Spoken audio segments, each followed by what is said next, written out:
आज का टॉपिक मेरा रहा घात और घातांक से रिलेटेड। बच्चों को मैंने ये बताया, जब पावर के ऊपर पावर दे रखी होती है तो किस तरह से हम उस पावर को हल करते हैं। एक्सरसाइज मैंने ली पहले चैप्टर की 1.6 और पहला ही क्वेश्चन जिसमें मैंने लिया 64 की पावर 1/2 और देखो मैंने कैसे उसको हल किया। इस तरह से प्राइम फैक्टराइजेशन सभी को पता ही है। अभाज्य गुणनखंड 16, 8, 4 और 2, 1, 2, 3, 4, 5, 6। 64 का मतलब है 2 की पावर 6।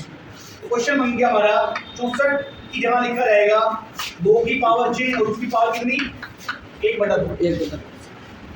यहाँ तक कोई नई बात नहीं करी गई। नई बात ये है कि 2 की पावर 6 की पावर 1/2 को हल कैसे किया है।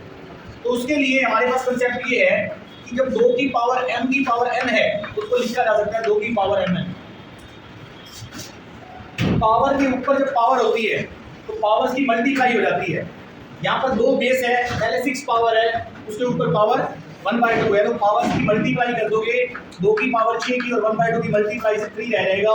2 की पावर 3 को लिखा जा सकता है 2 गुना 2 यानी कि 8 आंसर आ जाएगा। क्लियर?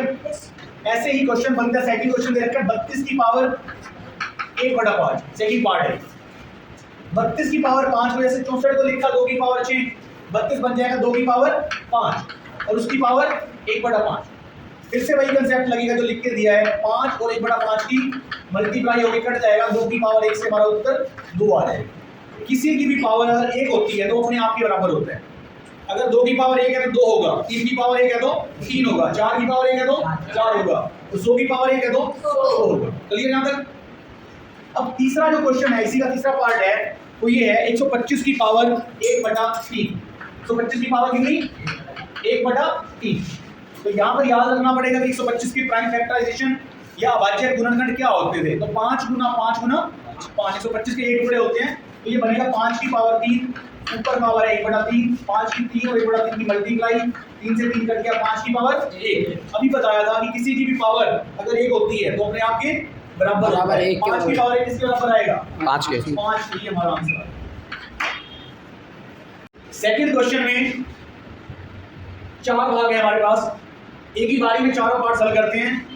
जो फार्मूला पहले बताया गया है वही का वही सेम फार्मूला यहाँ यूज करेंगे। 9 की पावर 3/2 क्वेश्चन है हमारा। 9 को क्या लिखा जा सकता है 3 की पावर 2, तो 9 की जगह पे लिखा जाएगा 3 की पावर 2 और उसकी पावर है 3/2। पावर की पावर से मल्टीप्लाई हो जाएगी, 3 की पावर 2 की मल्टीप्लाई 3/2 से हो जाएगी, 2 से 2 कट जाएगा, उत्तर आएगा 3 की पावर 3। अब 3 की पावर 3 का मतलब होता है 3 गुना 3 गुना 3। अगर आपको लिखा हुआ है 3 की पावर 3 तो इसका मतलब है 3 को कितनी बार गुना कर देंगे 3 बार गुना कर देंगे। क्लियर है?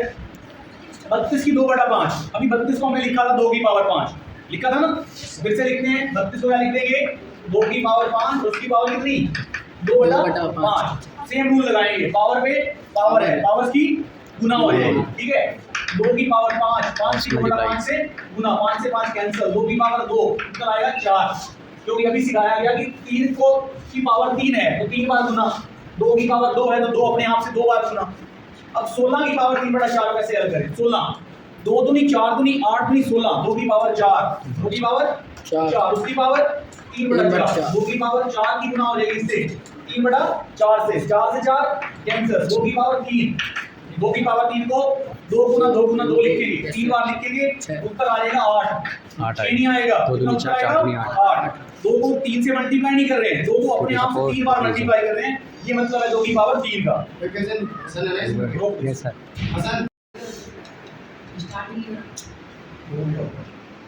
125 की पावर -1/3 है, 125 को लिखेंगे 5 की पावर 3, ऊपर पावर कितनी है -1/3।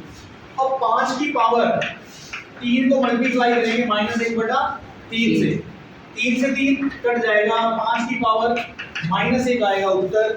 जब भी पावर को नेगेटिव से पॉजिटिव करना है तो बेस उलट जाएगा। पावर को नेगेटिव से जब पॉजिटिव बनाते हैं तो बेस को उल्टा कर देते हैं, यहाँ पे बन जाएगा 1/5 की पावर 1, ये उत्तर आ जाएगा। नेक्स्ट क्वेश्चन है 2 की पावर 2/3 मल्टीप्लाई करना 2 की पावर 1/5 से। यहाँ पर इस बात को याद रखना है कि 1 की पावर m और 1 की पावर m जब मल्टीप्लाई होते हैं तो बेस वही रहता है, पावर जुड़ जाती है।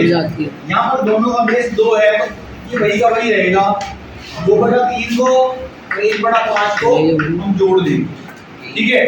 अब क्वेश्चन खत्म हो गया, केवल इसका सॉल्यूशन करना है कि ये कितना आएगा।